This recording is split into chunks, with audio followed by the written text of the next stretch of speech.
I fear in my country that time is over. Even if there are papers still, there is not the same spine in those papers to defend the truth against government power. Think just about the story around the way that same paper withheld the facts around Iraq until the election of President Bush was confirmed. Now, no doubt, the internet will increase the pressure on this form of journalism as the cross-subsidy that newspapers provided falls. And no doubt that is a profound problem for democracy. Or finally, think about the context of transparency. There's extraordinary good the internet has produced here as well. Again, innovation, enormous benefits in the explosion of efficiency and accountability that access to data, especially data from the government, will produce. The Obama administration has been a leader in framing simple ways that government data will be made extraordinarily efficiently accessible. Data.gov, a new site that takes a wide range of government data sets and makes them completely free for people to take and build on as they wish. And before this administration, data, for example, about the efficiency of cars are simple ways that consumers can use to begin to drive towards more efficient consumption of precious fossil fuels. And in Britain too, sites like They Work For You constantly put pressure on the government by the transparent data they make available about how the Parliament and Westminster functions. Without doubt, the vast majority of these projects are fantastically good for democracy, essential for democracy.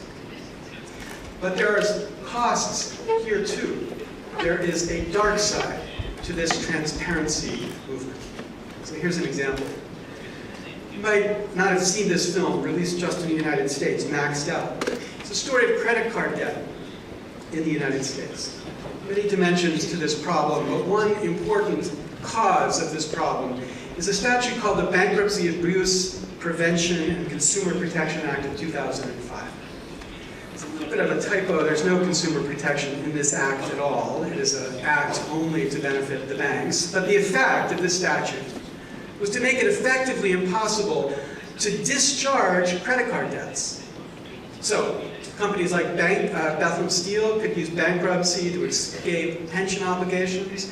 Enron could use bankruptcy to escape power obligations. But you cannot escape credit card obligations in the United States. You will carry these obligations forever. Now, this statute was first proposed when President Clinton was president. He originally was in favor of that statute. But his wife read an op-ed in the New York Times by Elizabeth Warren, and she became a violent activist against, as she put it, quote, that awful bill, with a small b, that is, that awful bill. And she is credited by Elizabeth Warren with single-handedly keeping this bill from becoming law, to her great credit, so to speak. But this statute, like Jason in Friday the 13th, would not go away, so in 2001 it returned. And by now, First Lady Clinton was Senator Clinton. And by now, Senator Clinton had received about $140,000 in contributions from the financial services industry. And so what did she do now? Well, in 2001, she voted for that awful bill twice, supporting it twice. But why did she flip? Well, First Lady Senator Clinton said, of course, it wasn't the money. Here she is at a bloggers conference defending her decisions. I don't think, based on my 35 years of fighting for what I believe in, anybody seriously believes I'm going to be influenced by a lobbyist or a particular interest group. Now, I believe her. You don't get to be Hillary Clinton. You're not that person who Hillary Clinton is. If you could be corrupted or forced by money like that to change your view, and indeed you should believe her as well, because there are millions, I could list 25 plain reasons why the senator from New York needs to consider this bill differently from the First Lady of the United States. So there are plenty of legitimate reasons why she could have chosen to support this bill when before she opposed it. But the point I want you to focus on is, what about others? What do they hear? As she explains her decision after they hear that she accepted $140,000 in contributions from financial services companies. Will they trust that she gave the right answer for the right reason? Will they even engage in the conversation about why she did what she did? This is an example of what I want to call the dark side of the transparency movement. Given private funding of public elections, this kind of data increases cynicism, increases skepticism about the institution of Congress. Indeed, in California, 88% of citizens believe money buys results in Congress. And right now, Congress stands at the lowest confidence level it has ever had in the history of the American Republic. Indeed, more people likely supported the British Crown at the time of the Revolution than support the United States Congress today. That is a negative consequence to this transparency movement. So I've put these together, these negative and positives, on one page, good and evil, to want you to recognize the way in which this good and evil framing has led to extremes in this debate, and extremists in this debate.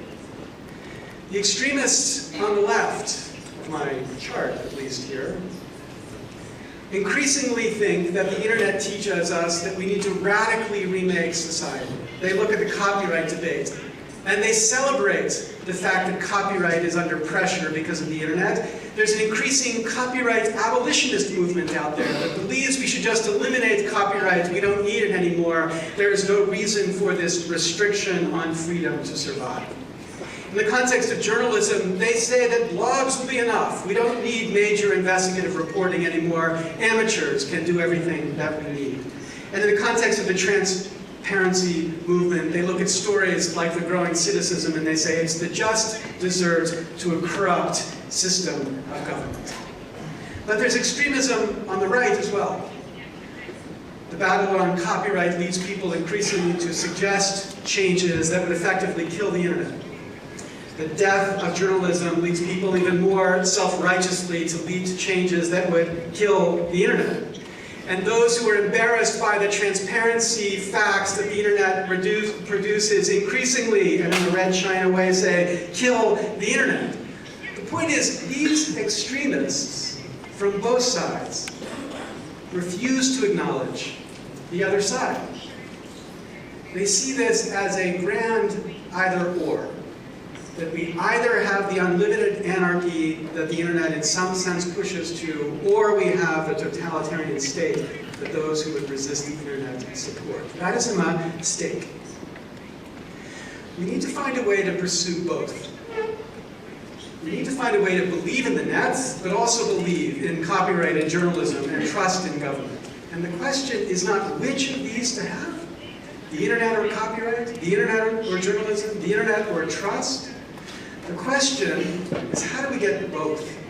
We need to accept the internet is here and not going away. We need to celebrate the internet is here and not going away. But we need to think about how we minimize the harm that this great good gives us.